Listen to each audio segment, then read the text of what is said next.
నమస్తే. ఇన్నాళ్ళు నన్ను సపోర్ట్ చేస్తూ, ఎంకరేజ్ చేస్తూ మీ ప్రేమని నాకు అందిస్తున్న ప్రతి ఒక్కరికి కృతజ్ఞతలు. అలాగే ఈ వీడియో కూడా ఖచ్చితంగా మీకు ఉపయోగపడుతుంది. లైక్, షేర్ అండ్ సబ్స్క్రైబ్ చేసి మీ సపోర్ట్‌ని నాకు అందించండి. అలాగే ఈ వీడియో పట్ల మీకున్న అభిప్రాయాన్ని కామెంట్ సెక్షన్‌లో కామెంట్ చేసి తెలియజేయండి. ఇప్పుడు వీడియోని చూద్దాం. ఓం శ్రీ గణేశాయ నమః. ఓం శ్రీ విష్ణురూపాయ నమః శివాయ. నమస్కారమండి. 2024 జూన్ మాసంలో ద్వాదశ రాశుల వాళ్ళకి ఈ మాసమంతా ఎలా ఉందో తెలుసుకుందాం. దానికన్నా ముందు ఎవరైతే ఈ వీడియోని చూస్తున్నారో లైక్ చేయండి, షేర్ చేయండి, సబ్స్క్రైబ్ చేసుకోండి. మరియు ఈ ఒక మాసంలో గ్రహ సంచారం ఎలా ఉందో తెలుసుకుందాం.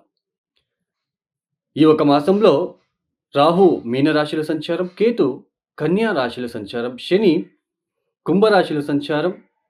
అయితే ఈ ఒక శని భగవానుడు ఈ మాసం 30వ తేదీ నుంచి వక్రించి సంచారాన్ని ప్రారంభం చేయబోతున్నారు. గురువు వృషభంలో సంచారం. ఈ మాసంతో గురు మనకి ఉదయిస్తున్నాడు, అంటే మౌఢ్యమి నుంచి బయటకి వస్తున్నాడు. సూర్యుడు జూన్ 15వ తేదీ వరకు వృషభంలో సంచారం, తదుపరి మిథున రాశిలో సంచారం. కుజుడు ఈ మాసమంతా కూడా మేషరాశిలో సంచారం. శుక్రుడు వృషభ మిథున రాశిలో సంచారం. బుధుడు మిథున కర్కాటక రాశిలలో సంచారం. ఇక్కడ శుక్ర మౌఢ్యమి అనేది ఇంకా కొనసాగుతుంది. జూలై 11వ తేదీ వరకు కూడా శుక్ర మౌఢ్యమి అనేది ఉంటుంది. అయితే గురు మాత్రం ఉదయిస్తున్నాడు. ఇక్కడ ముఖ్యంగా ప్రేక్షకులకు ఒక సందేశాన్ని ఇవ్వాలనుకుంటున్నానండి. చాలా మందికి ఇప్పుడు గురుబలం వచ్చేసింది, బాగా అవుతుంది అని చెప్తున్నారు. బట్ మాకేమీ మంచి జరగట్లేదు అని కొంతమంది కామెంట్స్ పెట్టడం చూస్తున్నాము. అయితే ఇక్కడ మెయిన్ అండి, అష్టక వర్గ బిందువులు ఇంపార్టెంట్, మరియు దశాభుక్తి కూడా ఇంపార్టెంట్ అండి. ఇప్పుడు మేషరాశి వాళ్ళకి గురుబలం వచ్చింది, అంటే ద్వితీయ స్థానంలో గురువు గారి సంచారం జరుగుతున్నది. మీ జన్మ జాతకంలో వృషభ రాశికి గురువు గారు ఎన్ని బిందువులు ఇచ్చారు? మీరు పుట్టినప్పుడు ఒక్కొక్క గ్రహము ఒక్కొక్క రాశులలో పాయింట్స్ ఇచ్చుకుంటూ వస్తుంది తన ఒక స్ట్రెంగ్త్‌తో. ఆ పాయింట్స్‌ని మనం అష్టక వర్గం బిందువులోనే అంటాం. సో, మీ యొక్క జన్మ జాతకంలో వృషభానికి గురువు గారు ఎన్ని బిందువులు ఇచ్చారు? ఇది చూసుకోండి. 0, 1, 2, 3 ఇట్లా ఇచ్చి ఉంటే కాస్త ఇబ్బంది పెట్టే రకంగా ఉంటుంది. అంటే గురుబలం ఉన్నప్పటికీ అది పెద్దగా యోగించదు. అయితే 3 కన్నా ఎక్కువగా ఉంటే ఆ ఒక గ్రహం అనేది స్ట్రెంగ్త్ అనేది బాగా బలం అనేది ఉంటుందని అర్థం. అదే సేమ్ ప్రొసీజర్‌నే ఏళ్నాటి శనికి కూడా అప్లై చేసుకోండి. కొంతమంది ఏళ్నాటి శని ఇబ్బంది పెట్టదు. ఇబ్బంది పెట్టినా బయటపడుతూ ఉంటారు. కొంతమందికి చాలా డిప్రెషన్‌కి వెళ్ళిపోతారు. ఏళ్నాటి శని టైంలో చాలా మానసిక పరమైన డిప్రెషన్స్, అపవాదాలు ఎక్కువగా వస్తాయి. శని జన్మరాశిలో వచ్చినప్పుడు ఆ రాశిలో ఎన్ని ఇచ్చాడు బిందువులు అని చూసుకోండి. 0, 1, 2, 1, 2 ఇచ్చి ఉంటే చాలా డేంజర్. చాలా డిప్రెషన్‌లోకి తీసుకెళ్తాడు. మరియు మీ యొక్క దశాభుక్తి కూడా చాలా ఇంపార్టెంట్ అండి. దశా పీరియడు ప్రతి ఒక్కరికి చాలా ఇంపార్టెంటు. ఏ దశ జరుగుతుంది? భుక్తి ఏంటి? ఆ దశాభుక్తికి తగ్గట్టుగా మనం పరిహారాలు చేసుకుంటూ వెళ్ళాలి. ఇప్పుడు బుధ మహాదశ రాహుభుక్తి జరుగుతుంది అనుకోండి. శివ సహస్రనామం చదువుకోవాలి. మనమే ప్రతిరోజు చదువుకోవడము, లేదా మనము పంతులతో ఏదైనా శివాలయానికి వెళ్ళి శివ సహస్రనామం చేయండి అంటే చేస్తారు. అదే ఇప్పుడు మనకి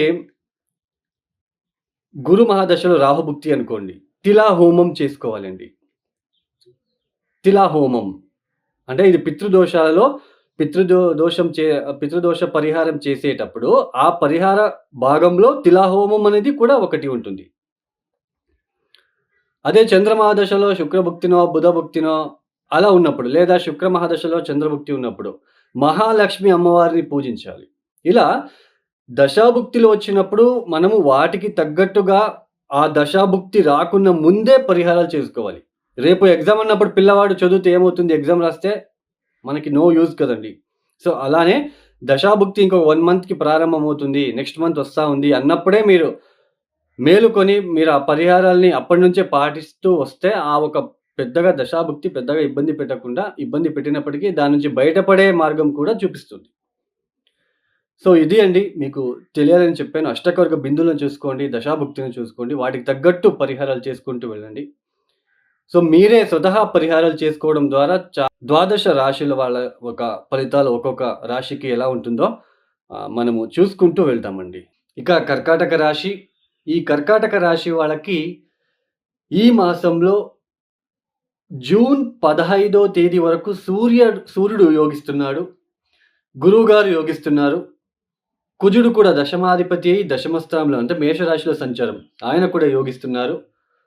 ఇక్కడ అంటే పూర్తిగా యోగించే గ్రహాలు ఏదైతే అంటే మనకి గురువు మరియు దశమ స్థానంలో ఉంటున్న కుజుడు. నేను కుజుడు ఎందుకు యోగిస్తున్నాడని చెప్తే యాక్చువల్లీ పాపగ్రహాలు వచ్చేసి 3, 6, 11వ స్థానాల్లో యోగ ఫలితాలు ఇస్తారు. బట్ అయినా కుజుడు దశమ స్థానంలో దిగ్బలం చెంది ఉంటాడు.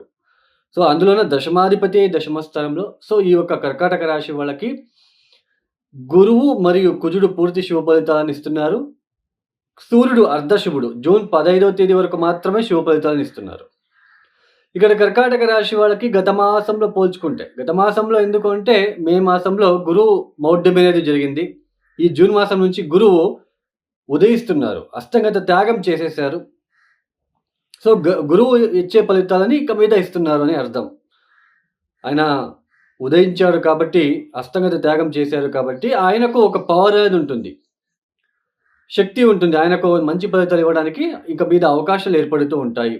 సంతానం విషయంలో అభివృద్ధి, సంతానం విషయంలో శుభవార్త వినడం లాంటిది, ఉద్యోగంలో ఉన్న ఒత్తిడులు తగ్గుముఖమయ్యే సూచనలు. తర్వాత మనకి ముఖ్యంగా పెళ్లి కాని వాళ్ళకి పెళ్లి అయ్యే సూచనలు కూడా ఇక్కడ ఎక్కువగా ఉంటాయి.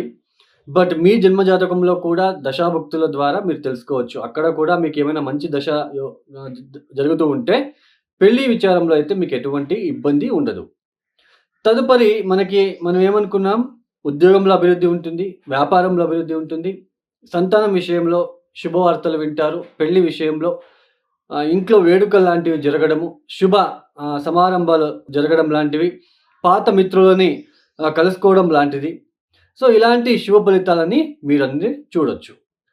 తర్వాత ఇక్కడ ఈ కర్కాటక రాశి వాళ్ళకి ఒక చిన్న హెచ్చరిక అండి.